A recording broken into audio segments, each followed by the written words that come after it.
En este capítulo de las Crónicas Comunitarias tenemos la presencia del profesor Armando Toledo Aquino. Él nos platicará del desarrollo económico que ha tenido la población de El Espinal. Profesor.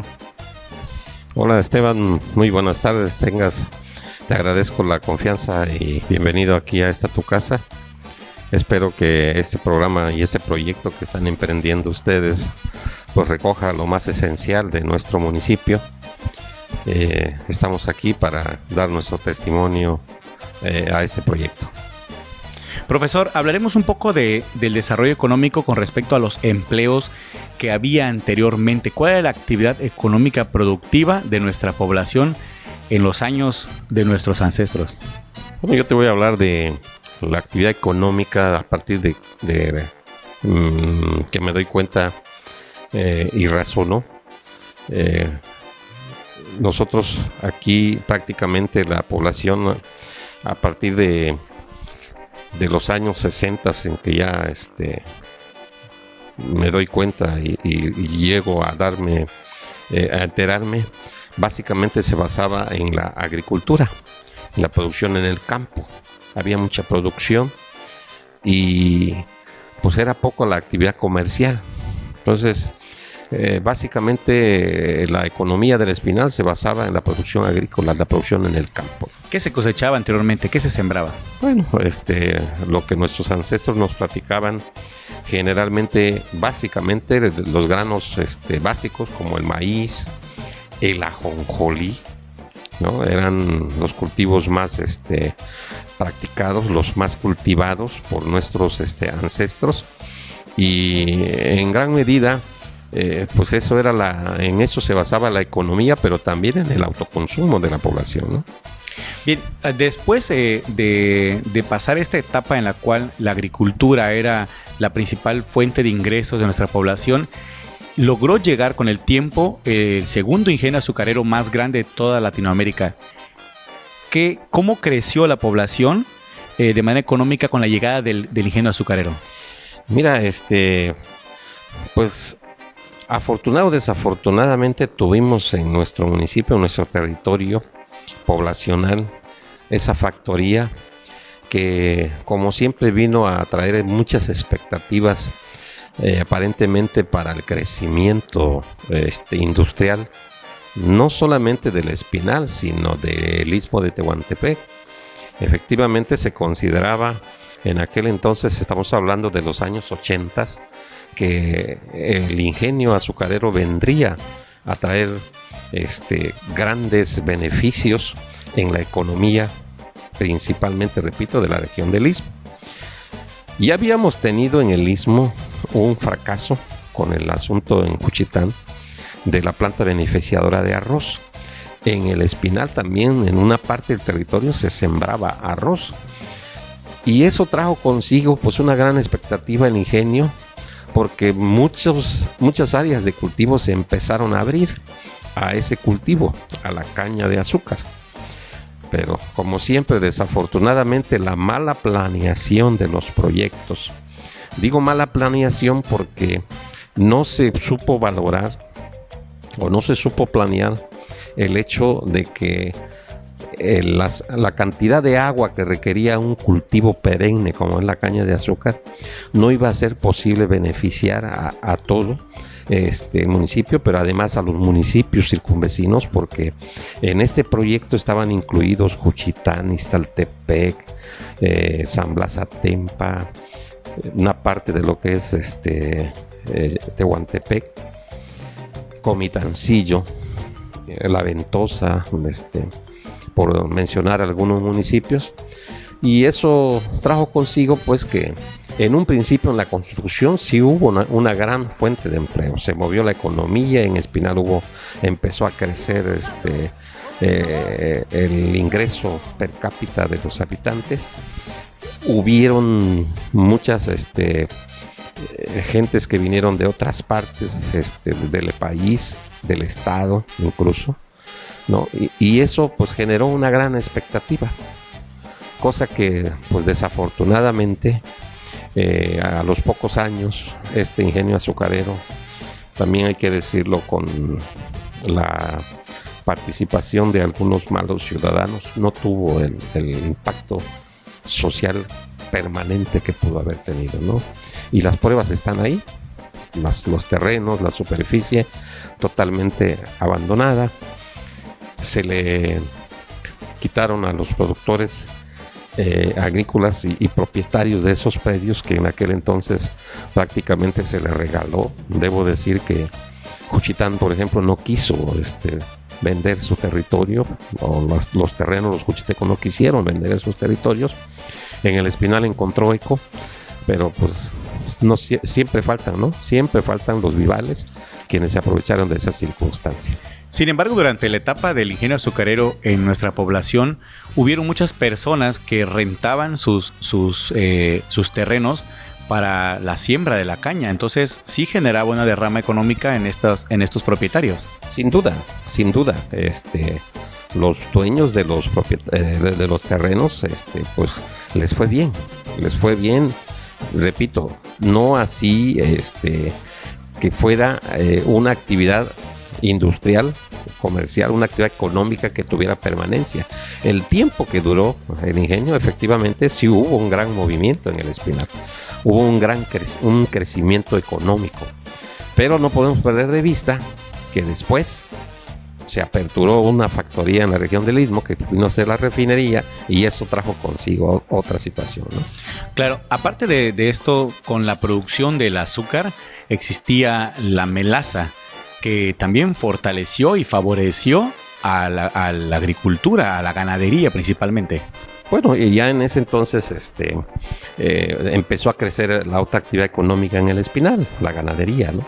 La gente empezó a dedicarse a la explotación, sobre todo de los bovinos, ¿no? La explotación ganadera, y se fueron aperturando terrenos que en un momento, incluso, le repito, por la mala planeación, algunos terrenos no sirvieron para el cultivo de la caña, por el antecedente que tenían, que habían sido terrenos que habían sembrado arroz y resultaron salitrosos, precisamente por el exceso de agua, y eso no convino, porque bueno, eso trajo consigo la contaminación por el exceso, primero del agua y luego de los fertilizantes químicos que se utilizaban para tanto en la producción anterior del arroz, luego en la producción de la caña, ¿no?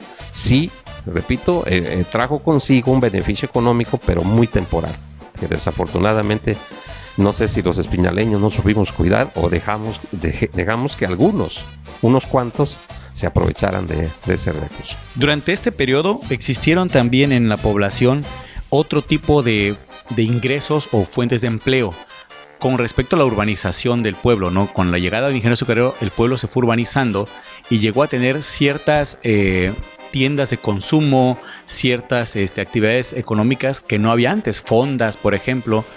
Sí, eso trajo consigo la renta de vivienda. La gente, los productores de caña empezaron a construir sus viviendas para rentarlas a los trabajadores que venían del campo, de otras ciudades, de otras partes del país. Se empezaron a instituir las tiendas comerciales. Bueno, hasta una sucursal bancaria tuvimos en nuestra población, ¿no? Eso es muy importante recordarlo, ubicado en frente del lado sur del Parque Central. Ahí tuvimos una sucursal bancaria, nada más que luego decían que el banco no ganaba porque los espinaleños solo ahorraban y nunca pedían crédito, ¿no? Entonces, y tuvo que irse la sucursal bancaria. Entonces, de ahí vino una fama, ¿verdad? Una fama de los espinaleños. Así es, lo que nos caracteriza en toda la región del Istmo, ¿no? Que somos como los de Monterrey, somos codos. Bien, en ese entonces también la llegada del transporte, el taxi, pues todo este tema de la entrada del ingenio azucarero, que pintaba para dar un gran sustento económico a la población, también hizo que muchas personas se enfocaran en abrir negocios, restaurantes, como hizo usted, la sucursal bancaria, servicios de transporte, etcétera. Sin embargo, nos dijo usted también que no fue mucha la demora de este proyecto en la población. Por tanto, ¿cuáles fueron las estrategias después de haberse desmantelado el ingenio azucarero? ¿Qué estrategias tomó el pueblo o la gente del Espinal para llegar a ser lo que hoy consideran un pueblo de profesionistas? Bueno, Debes saber, Esteban, y la ciudadanía, los habitantes del Espinal de nuestra generación y todavía un poquito más atrás, que el espinaleño siempre se ha preocupado por la preparación profesional, ¿no? Es un orgullo para un padre de familia, para una familia en general, que su hijo sea un profesionista. Y eso se da a partir de que, precisamente por la actividad económica y las posibilidades que las familias fueron teniendo, es que enviaban a sus hijos a estudiar fuera. Recordemos que en nuestra región la única institución de educación superior era el tecnológico en aquel entonces, ¿no? Incluso donde nada más había la carrera técnica. No se aperturaban las carreras profesionales como las ingenierías o las licenciaturas. Poco a poco se fueron dando. Entonces, esa preocupación siempre la ha tenido el espinaleño, de que en la familia haya, si es posible, la totalidad de sus integrantes sean profesionistas. Entonces, eso aunado, repito, a que muchos espinaleños, ya con la preparación que tenían y la apertura de otras fuentes de empleo en la región, pues hubo esa posibilidad de darle la apertura a sus hijos para su preparación profesional. Y obvio es que ahorita, actualmente en el Espinal, prácticamente, si no me equivoco, estamos hablando de un 80% de su población que es profesionista, ¿no? Eso nos lleva a la siguiente pregunta. ¿Cuáles son las profesiones que más abundan en nuestra población o cuáles son las actividades productivas que hoy en día podemos observar en ella? Mira, podemos decir que prácticamente todos se dedican a lo que es el magisterio, ¿no? A los abogados, médicos, ingenieros, ¿no? Y de ahí, pues podemos decir que la actividad económica actual en el Espinal se traduce en lo comercial, se traduce en la producción del campo con otros cultivos alternos, por supuesto. No estamos hablando del sorgo, del maíz y principalmente también la ganadería, ¿no? Ya muchos productores ganaderos pues ya no se dedican tanto ya a tener una buena cantidad de reses, más bien a producir calidad para que de algún modo pues diferencien entre lo que es tener grandes cantidades a tener lo poco pero de mucha calidad para incluso exportar a otros estados, ¿no?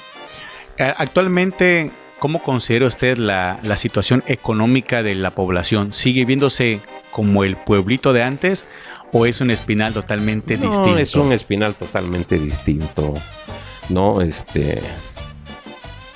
En los años 60, 70, repito que ya tenía razón de conocer, pues nuestras calles eran polvorientas.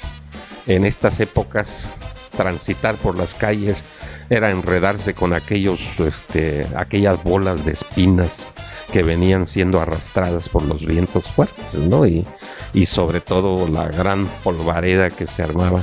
Y hoy no, hoy tenemos mucha infraestructura, afortunadamente. Tenemos una infraestructura de movilidad, de comunicación. Creo que por eso somos un municipio con muy bajo grado de marginación. Así nos tienen catalogados. Hace días estaba revisando un documento por ahí de la Secretaría de Bienestar y prácticamente en todos los rubros en lo que nos ubican, pues Espinal sobresale, ¿no? Aunque yo eso lo he dicho, no nos trae nada consigo porque luego el gobierno del estado o el gobierno federal no voltean los ojos a Espinal para decir, no, pues hay que darles más para que ese Espinal siga creciendo y siga engrandeciéndose, ¿no? ¿Cómo invitaría usted a las personas del mundo entero a que nos visiten? Espinal tiene mucho que dar, por eso lo conocen como la capital mundial de la amistad. Nuestras tradiciones son hermosas. Desafortunadamente hoy por la pandemia del COVID-19, pues este año no pudimos celebrar, en el 2017 por el sismo, 2018 igual. Sin embargo, pues esperamos que todas estas situaciones, estados